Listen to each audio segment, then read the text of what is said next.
whenever even a small incident of ragging takes place. Many of the laws of the land in the Indian Penal Code are directly attracted. Unauthorized trespass, physical assault, causing grievous injury, attempt to homicide. Now, all these are there. Extortion, vilification, insulting someone, defamation. Now, many kinds of crimes are actually involved in this. And therefore, once we sensitize society, we have to sensitize our machinery. Police starts taking it seriously, which they are doing. I'm very happy to report that wherever the helpline has referred matters to the station house officers or districts, they've been very forthcoming. And even courts have been advised to fast-track matters of ragging. Sir, I was just wondering that the education now is international phenomena, and maybe that in other countries and universities elsewhere on other land, these kind of things should be there if it is necessary to be with the students. But I find that in other part of the world, before these regulations, the menace was not that serious and significant. There was a little fun around and all that. What is that in India, that it reached to a level where the regulations and law was to be brought in?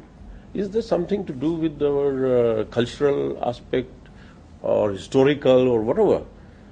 Because on our land, it was, when compared with other, it was significantly very high. Of course, as you have told, and we agree, that it is declining. It is the first year of implementation of regulation, a lot of improvement has seen it. But when we compare with others, can we take some or adopt or adapt something from outside? Well, I don't think I'm in a position to, without undertaking a sociological study of the whole thing, conclude that the socio-cultural traditions and reasons are somehow more predominant in resulting in this. And I also don't think that there is a case that there is no ragging in other parts of the world. In fact, the history of ragging tells us that it started from the British public school system in boarding schools, and in among armed forces and the soldiers. But it was basically done as some kind of a light-hearted joke being played.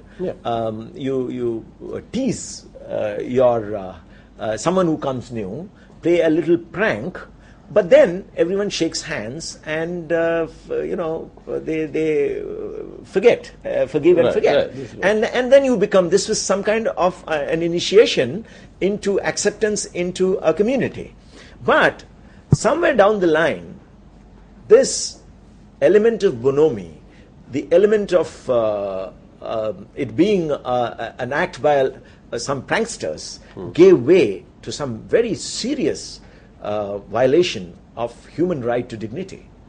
Now, we went around the country as part of the committee, we did, and we pointedly tried to find out whether socio-cultural reasons were at all at the back of this as an underlying cause.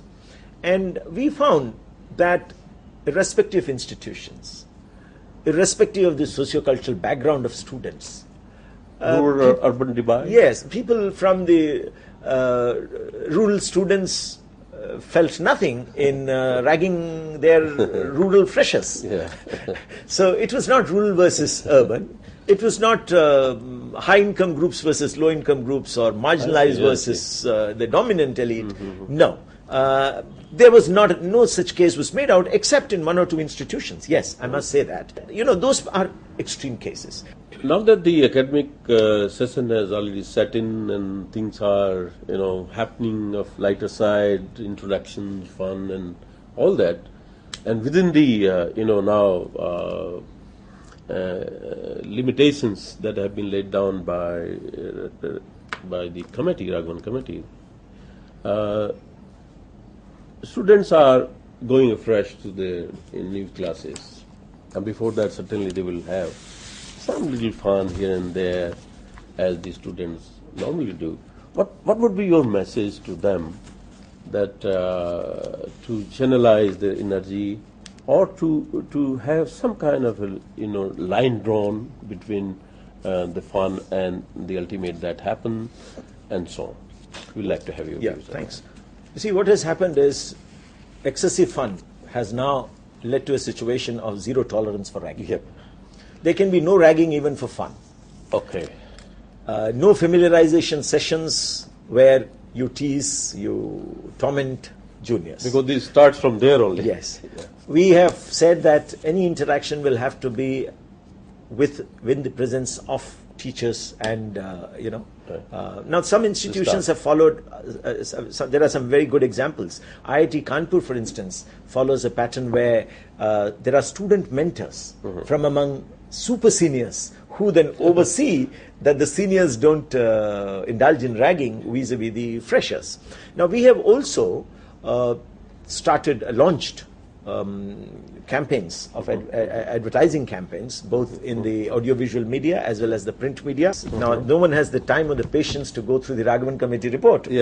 But they can certainly, in easy terms, understand that any act resulting in mental abuse, physical abuse, sexual abuse, verbal abuse, indecent behavior, criminal intimidation, wrongful restraint, undermining human dignity, financial exploitation, extortion, use of force, is each of the above, but what I mentioned is a criminal offense. A student indulging in ragging can be expelled from the institution, banned from the mess or hostel, denied scholarships, debarred from examinations, denied admission to any institution, prosecuted for criminal action, and prosecuted by police on the basis of the FIR filed by the institution. And in case of ragging, students are advised to make use of the toll-free anti-ragging helpline 1800-180-5522 or simply 15522. And I would also appeal to educational institutions not to go on the defensive and deny, that there is no ragging. Because a denial, when it leads to further inquiry and once it is established that ragging had indeed taken place, can attract severe action on the institution. Thank you.